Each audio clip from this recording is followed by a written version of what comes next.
Nama saya Fitri Wulansari, NIM 30. Dan saya Atila Tiara Damayanti, NIM 031 dari Prodi Manajemen Perbankan. Di sini saya dan teman saya akan menjelaskan tentang produk-produk trade finance.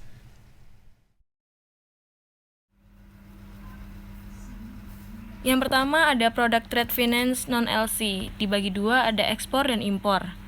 Yang pertama pembiayaan vessel ekspor. Merupakan pembiayaan bank atas tagihan Anda kepada bayar atau pembeli di luar negeri. Pembiayaan ini didasarkan atas transaksi ekspor non-LC dan bertujuan untuk meminimalisir dampak tertundanya pembayaran tagihan dari bisnis Anda. Yang kedua, benefitnya adalah memperbaiki cash flow yang pada akhirnya dapat meningkatkan kendali. Yang ketiga, fiturnya adalah limit yang diberikan bersifat uncommitted dan revolving. Untuk yang impor, trust receipt non-LC financing merupakan pembiayaan bank atas kewajiban Anda kepada seller atau penjual di luar negeri. Pembiayaan ini didasarkan atas transaksi impor non-LC dan bertujuan untuk membantu perkembangan bisnis Anda tanpa harus memberatkan cash flow perusahaan. Benefitnya adalah memperluas kesempatan Anda untuk terus mengembangkan bisnis tanpa memberikan beban pada cash flow. Dan fiturnya limit yang diberikan bersifat uncommitted dan revolving. Ketentuan Letter of Credit atau LC. Kementerian Perdagangan atau Kemdak menerbitkan Peraturan Menteri Perdagangan Nomor 94 Tahun 2018 tentang ketentuan penggunaan LC untuk ekspor barang tertentu. Ketentuan ini diundangkan pada 7 September 2018 dan mulai berlaku pada 7 Oktober 2018.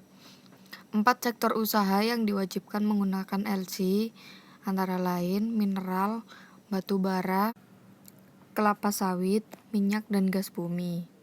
Terdapat pengecualian kewajiban cara pembayaran ekspor barang tertentu dengan LC, berlaku untuk barang contoh atau sampel, barang penelitian atau pengembangan ilmu pengetahuan, dan promosi. Terdapat sanksi bagi eksportir yang tidak memenuhi ketentuan cara pembayaran LC. Sanksi berupa teguran tertulis, pembekuan, sampai pencabutan izin. Dalam Permendak ditetapkan pokok pengaturan yaitu kewajiban membayar ekspor dengan LC, kewajiban penggunaan bank devisa di dalam negeri atau lembaga pembiayaan ekspor yang dibentuk pemerintah. Diatur juga terkait penentuan harga, yaitu harga yang tercantum dalam LC paling rendah sama dengan harga ekspor dunia. Jika tidak ada, maka harga yang digunakan akan ditetapkan oleh pemerintah. Pihak-pihak terkait secara langsung dengan LC. Yang pertama ada pembeli, yaitu pihak yang mengajukan instruksi untuk membuka LC. Yang kedua ada eksportir, yaitu pihak yang menjual atau menyediakan barang untuk pembeli. Yang ketiga, ada issuing bank, yaitu pihak yang menerbitkan LC atas permintaan. Selanjutnya, ada reimbursing bank, yaitu pihak yang diberi wewenang untuk membayar atas tagihan sesuai dengan yang diberikan issuing bank, menerima dan membayar klaim. Yang kelima, ada advising bank, yaitu pihak yang ditunjuk oleh issuing bank untuk menerima atau meneruskan LC kepada bank lain.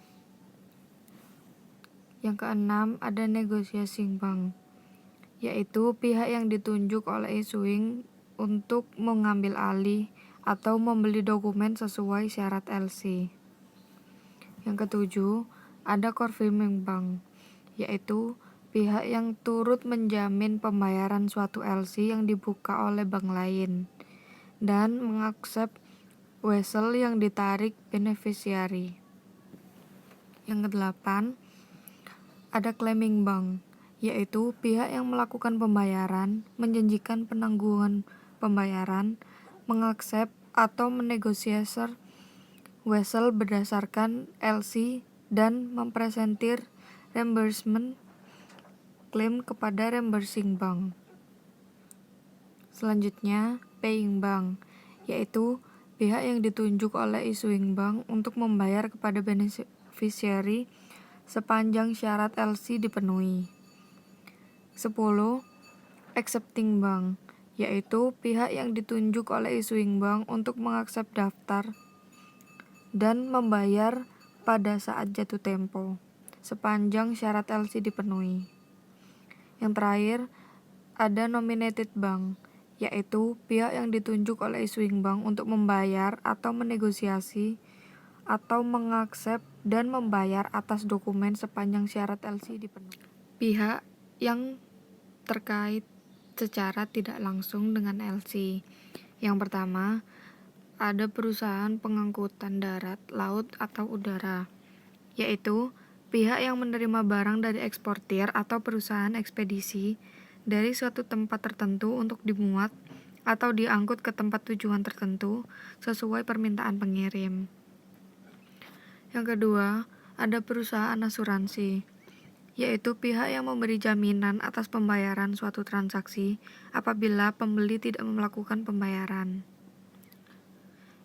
Selanjutnya, ada custom broker, yaitu pihak yang memberikan jasa kepada eksportir atau importir untuk mengurus pengiriman atau pengeluaran barang. Yang keempat, ada perusahaan surveyor, yaitu pihak merupakan perusahaan jasa untuk memeriksa kebenaran, keaslian, dan jumlah barang. Selanjutnya, Departemen Perindustrian dan Perdagangan atau Kamar Dagang dan Industri, yaitu pihak yang menerbitkan Certificate of Origin dan Certificate of Analysis. Peran dan tanggung jawab bank. Yang pertama, ada issuing bank. Issuing bank sebagai bank yang menerbitkan LC punya kewajiban untuk melakukan pembayaran atas setiap LC yang diterbitkan sepanjang dokumen yang dipresentasi sesuai dengan persyaratan LC.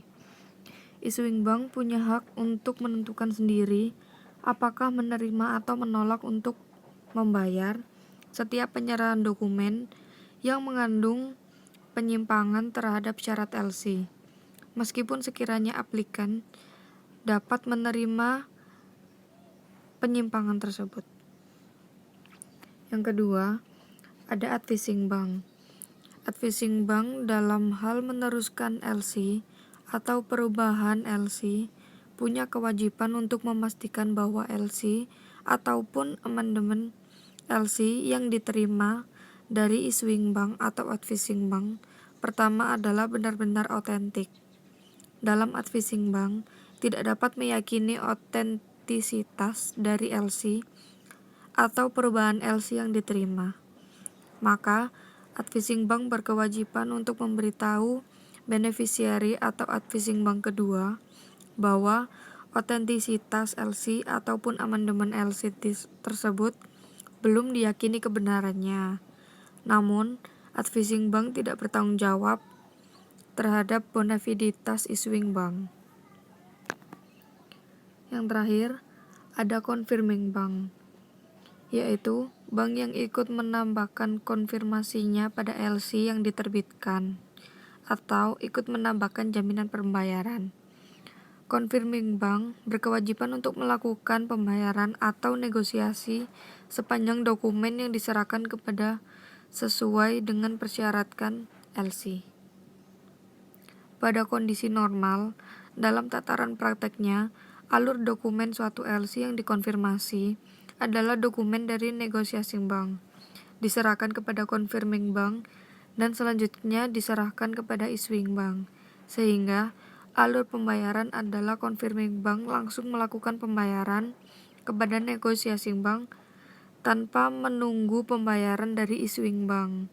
Kemudian issuing bank membayar kepada confirming bank, sehingga apabila issuing bank one prestasi tidak akan mempengaruhi kewajiban confirming bank untuk membayar kepada negosiasi berikut, yaitu jenis-jenis LC. Salah satunya ada standby letter of credit. Standby letter of credit yaitu produk LC yang merupakan jenis LC yang biasanya digunakan untuk memastikan pihak pemohon akan memenuhi kewajiban pembayaran atau pelaksanaan kontrak yang telah ditetapkan di dokumen sales kontrak atau pada perjanjian lainnya. Produk lain yang umumnya digunakan dalam situasi ini adalah bank garansi. Oleh karena itu, jenis LC yang satu ini merupakan LC yang cukup disiplin. Selanjutnya ada surat kredit berdokumen dalam negeri atau yang biasa disingkat SKBDN. SKBDN adalah surat kredit berdokumen dalam negeri atau lazim dikenal sebagai letter of credit dalam negeri adalah setiap janji tertulis berdasarkan permintaan tertulis pemohon yang mengikat bank pembuka atau issuing bank untuk 1. Melakukan pembayaran kepada penerima atau ordernya atau mengaksep dan membayar wesel yang ditarik oleh penerima. Kedua, memberi kuasa kepada bank lain untuk melakukan pembayaran kepada penerima atau ordernya atau mengaksep dan membayar wesel yang ditarik oleh penerima. Yang ketiga, memberi kuasa kepada bank lain untuk menegosiasi wesel yang ditarik oleh penerima atas penyerahan dokumen, sepanjang persyaratan dan kondisi surat kredit berdokumen dalam negeri dipenuhi. Nah, di sini ada mekanisme SKBDN. Yang pertama, antar pembeli dan penjual barang terjadi kontrak pembelian atau penjualan dengan syarat pembayaran menggunakan surat kredit berdokumen dalam negeri atau SKBDN. Yang kedua, pembeli membuka surat kredit berdokumen dalam negeri di issuing bank sebesar nilai kontrak. Yang ketiga, issuing bank memberitahukan kepada paying bank bahwa SKBDN atas nama pemohon telah dibuka. Yang keempat, paying bank selanjutnya meneruskan ke pihak beneficiary bahwa SKBDN telah dibuka.